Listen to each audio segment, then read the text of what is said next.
Africa. What a wonderful word. What a wonderful place. You are now going to learn 10 things that make Africa so special. 10 things. But first, before we get into all the nitty-gritty, all the wonderful things that happen and that have, that have echoed so loudly in Africa, and not just the wildlife, but those things are the things that are going to make Africa bright in the future. So let's learn how. Firstly, let's look at what Africa is. Now, science believe that Africa was the birthplace, believe it or not, of mankind. By 100,000 BC, modern humans were living by hunting and actually gathering with stone tools. They originated in Africa and then they went across to Europe. By 5,000 BC, farming then, they said, had spread to North Africa. There, cattle were herded, and so they grew crops. They were in the Sahara Desert, and it was not just a desert at that time, because it was fertile. So imagine how unfertile it is right now. Imagine that you can actually feel that sand through your hand. That was a fertile ground. Gradually though, it grew drier, and then a desert resulted. Around that time though, that is 3,200 years before Christ, writing was actually invented in Egypt. And of course, the Egyptian wonderful people are of course the home of the pharaohs, but also the home of the pyramids, but also the inventors or place that writing was invented. That of course is Africa. Egypt and Egyptian people, they made tools and weapons of bronze, and it was here that Egyptian civilization arose and allowed for civilizations early on to come into play around the Sahara region.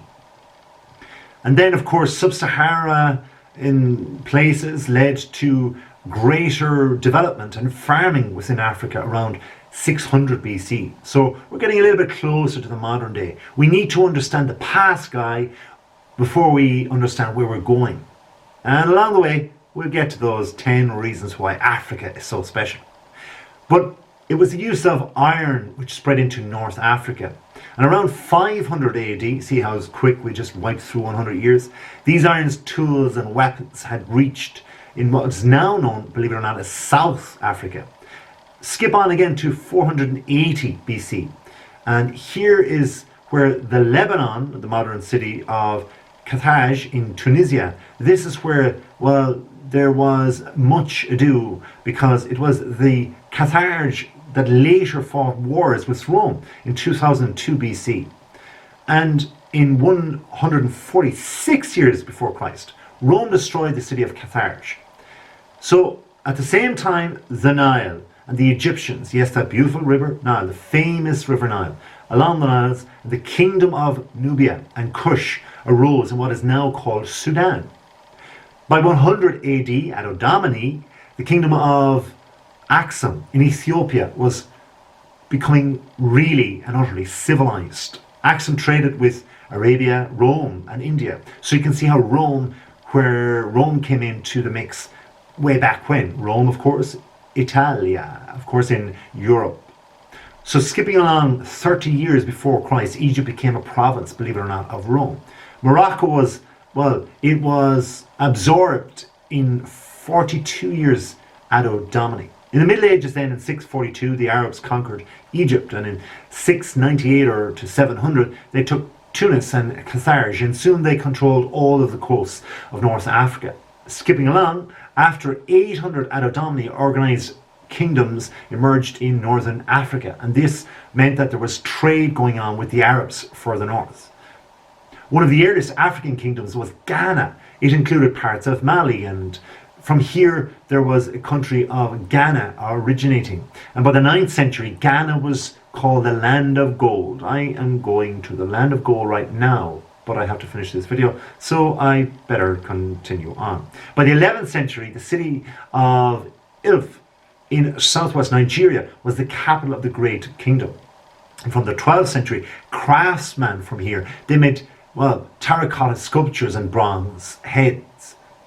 Meanwhile, the Kingdom of Mali was founded in the 13th century, and by the 14th century, Mali was hugely powerful and rich. So you can see how, funny enough, parts of Africa can be so poor nowadays, but once upon a time, it was much more plentiful, the wealth. There we have it. That's the brief and, well, just very past of Africa. Coming up to the more modern day then, Africa 1500 to, say, the more modern day. Well, it was in the 18th century, ships from Britain took manufactured goods to Africa. Aha! They took slaves from there to the West Indies, and them slaves then took the sugar back to Britain. This was the name by the name of triangular trade. Many other European countries were also involved in slave trade. You see, Europe had a somewhat questionable history also when we consider humanity and the need for humanity here as well.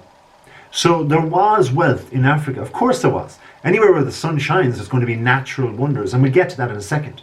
Now, if you consider these natural wonders, and we think then about the future, and we think about, say, things like global warming, we think of things like the financial aspects of the world. And if we think about this, and think about natural resources, if we think about fake food, for example, fake food is a thing that is coming about because of natural resources being, well, overrun, destroyed. And yet we look at places that are arid. We mentioned the Sahara Desert. We mentioned places like this. And yet we have an amount of land in Africa, but poor people. And perhaps people that have come from the slave trade. Their ancestors have certainly come from the slave trade. But yet we still have poverty. We still have racism. We have, by the way, another video on YouTube about racism. And if you've seen it, please go to Conor. If not, go there for the first time. Subscribe if you haven't already. If you have, thank you very much. But always look at our videos because we are trying to educate. And education is the way forward. It builds awareness. So further forward in modern day Africa in the 19th century, Europeans, them states, they tried to stop the slave trade. So thankfully, Europe got on board to try, in some part at least, to stop the slave trade. In fact, in 1807, Britain was good enough to ban the slave trade. But the 19th century saw Europeans colonizing most of Africa. Aha! So now we get back to the age-old question, money and power. In 1814, British took the Dutch colony of South Africa. In 1830, the French invaded northern Algeria. The colonization and the seriousness of the late 19th century, where Europeans carved up Africa, well, let's not go there. In 1884, Germans took Namibia, Togo and Cameroon, and in 1885 they took Tanzania. Modernizing it again and going back to the great parts of Africa is what we are all about in this video. We needed to have that past in order to see the riches of Africa. In order to understand the might, say, of places like Nigeria. Nigeria contains like the most historic cultures and empires than any other nation in Africa. They date back as far as the 5th century, believe it or not. They have the tradition known as the Nuk culture from the Nigerian village, where these sculptures that they have, they were first unearthed. The Nuk people are Neolithic tribes who have recently acquired the iron technology, believe it or not, which has spread southwards through Africa.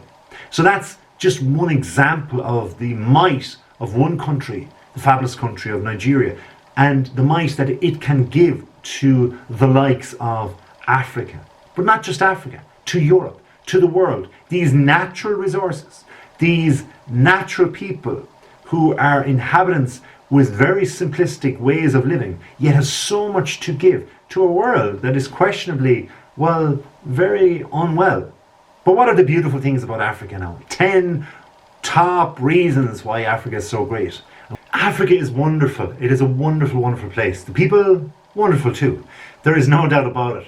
If you're from Africa, thank you for coming by. If you're not, well, maybe you'll consider being open-minded towards an African person. For one, they're all from different lands, from different cultures, from different religions, from different, perhaps, indigenous tribes, who knows? As I said earlier on in this video, we need to keep in context what I said. The history of Africa. There was actual richness there. There was actual wonderful production there. There was actual slave labour coming from it. There was abuse of the people. There was actually a talent pool there.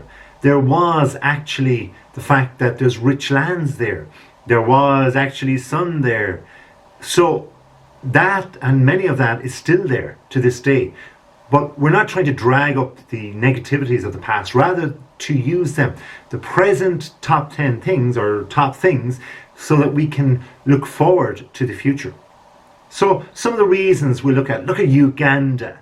You know, Uganda has a beautiful national park, the Magina Gorilla National Park. Now, correct me if I'm wrong, my pronunciation might be the most fantastic, but this conservation area is the Gorilla National Park, and it's often rated as one of the best places in the world to look at the gorilla. There's a gorilla over there, but in the forest? No, in the park. Phew! So the gorilla ain't here, but it's the people that understand this wildlife. They understand how these animals, mammals and so on, how they are, because they're around them. So this is rich knowledge in itself. It's also very natural to have people around nature that is so diverse. And remember, it's a huge continent, Africa. So to have that diversity of, well, living things means that naturally you're going to have the diversity of people as well. So to be ignorant of racism is absolutely crazy when you consider the diversity that is within the people of Africa and all different countries as well. So this particular park is it's a beautiful place. It's in Uganda, and this, bordering Rwanda, and another beautiful place, which is, these places have had terrible troubles, remember too. There's been terrible governments in these places, and people that are not respecting other people, the masses of people there, the ordinary working folk. And this is what we need to realise. There are natural phenomena like this park and these gorillas that need to be respected and to be heralded, as well as the people around. So, a wonderful part of Africa, the wonderful people of Uganda. This wilderness can also show itself in a place called Angola. The country of Angola, as I pronounce it with my Angola, is that it has the Calandula Falls, because they're famous and they're actually seen as the second most impressive and biggest of the, African falls. That is outside the beautiful Victoria Falls. Now it has 100 meters, imagine, high. Imagine that for, I know falls, but nothing like that in my country. 100 meters high and 14 meters long.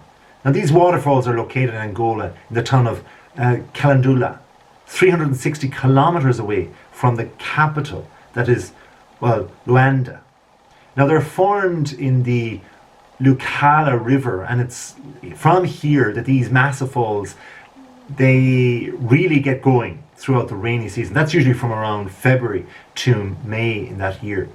So in the years where the falls are going, we look back on the likes of what we said earlier on, the likes of the raw materials, the beautiful weather over in Africa, the beautiful extreme temperatures at times, the arid land and so on, the people, the workforce, the potential, the fact that there is still ill democracies, there is still racism, there's still extreme poverty.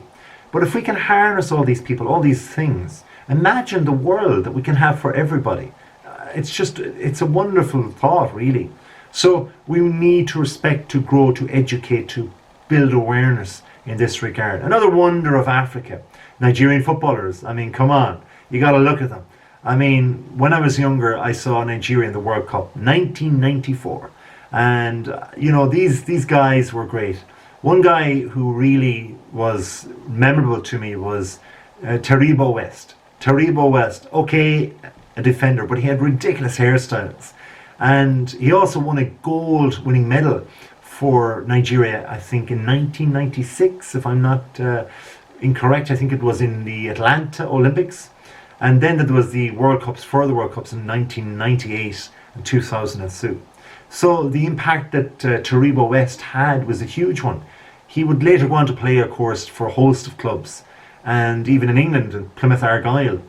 Finidi George was another guy. Whoa, 62 caps, imagine. He was a great guy. I remember just even hearing his name, Finidi. It's just such a cool name, He played in the Champions League once, believe it or not. And he even played in Spain in the 90s. And he was so good in the Spanish league that even Real Madrid at one stage were interested in him. There are so many different brilliant Nigerian footballers from my memory as well. This is just one part of Africa. There are ones like Yekini, Rashidi Yekini, and I can recall back playing in the USA World Cup 1994 when they played the Bulgarian national team and the great wonders of Stoichkov and the co back in that 1994 World Cup. So these memories and Yekini, these guys were wonderful. JJ Okacha, JJ, who was the skillful, the unpredictable Okacha, played for Bolton Wanderers in England. And he had crazy hairstyles, but he was extremely, extremely talented guy. So these are the wonders of Africa. This is just Nigeria, but what about Kanu? I have to say, as a big tall man myself, at 6'5", I think he was. I think he had a heart problem, didn't he? And he went to Arsenal, and I can recall him scoring a brilliant hat-trick on a really wet day for Arsenal. Such was his talent, his ability. He played for the Dutch club Ajax, and he won so many things, including a Champions League, and even when he was a young man. So this is the talent, the ability that is in Africa. I think it's amazing. We need to harness this. Racism? What's that? Come on. So whether you're white, whether you're black, whether you're African, wherever you're from, thank you for watching. And until next time, please do subscribe. If you haven't already, please do. And until then, well, have a wonderful day.